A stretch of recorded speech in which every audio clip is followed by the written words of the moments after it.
Hello, this is Lord Artorius Collbrande, and I'm just making a new video.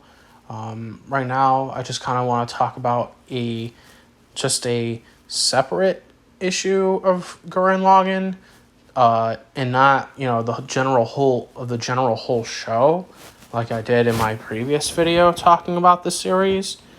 I just want to talk about my problem with how this series, in my perspective, fails to write its female cast of characters.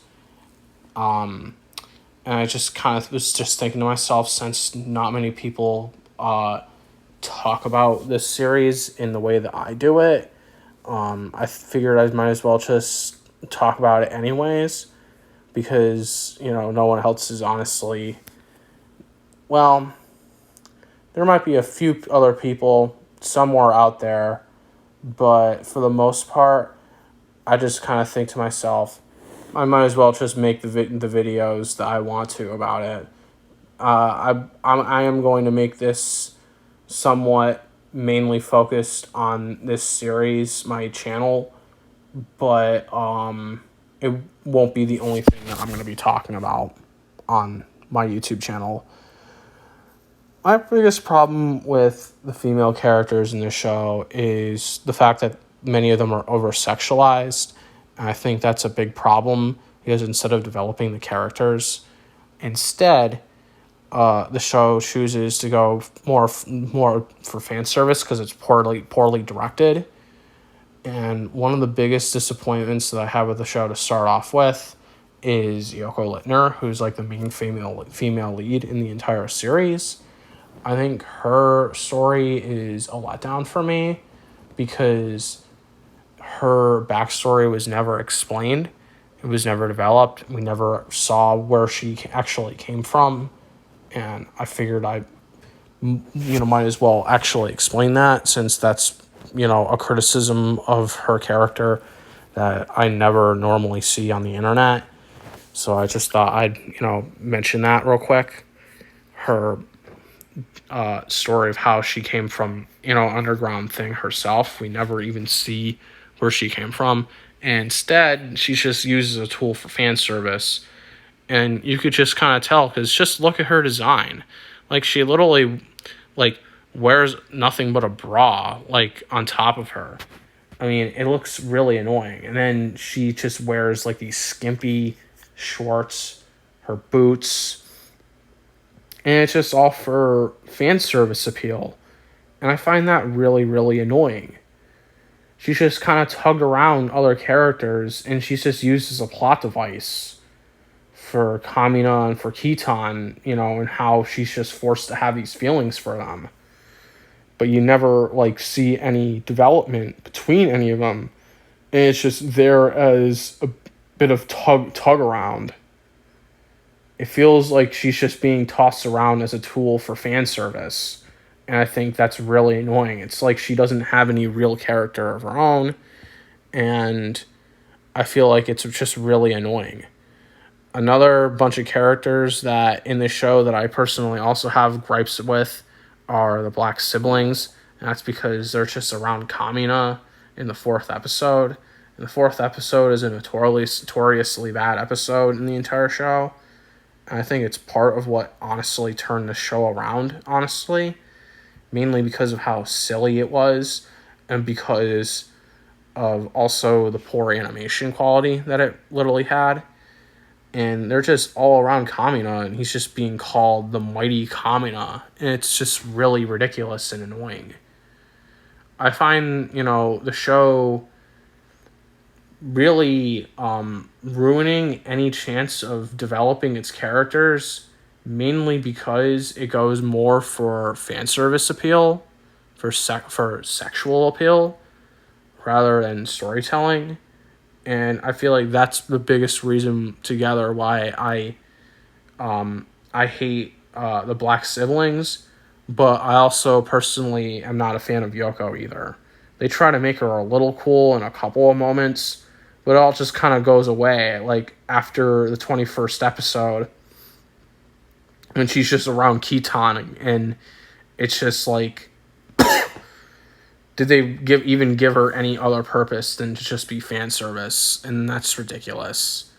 But the last character out of them in this show that needs to be addressed is Nia, because in the second half of the show, I really hated how she was just really kind of a plot device, really, just to be saved. Because it really just made her look like a weak character, really, and just, used as a tool for other characters to go after her and save her.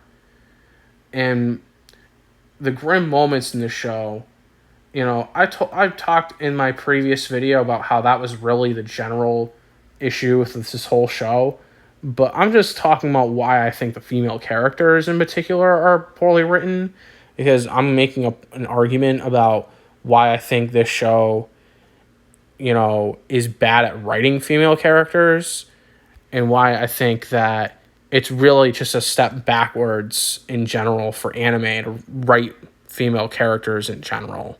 Because this show is really objectively, truthfully hidden.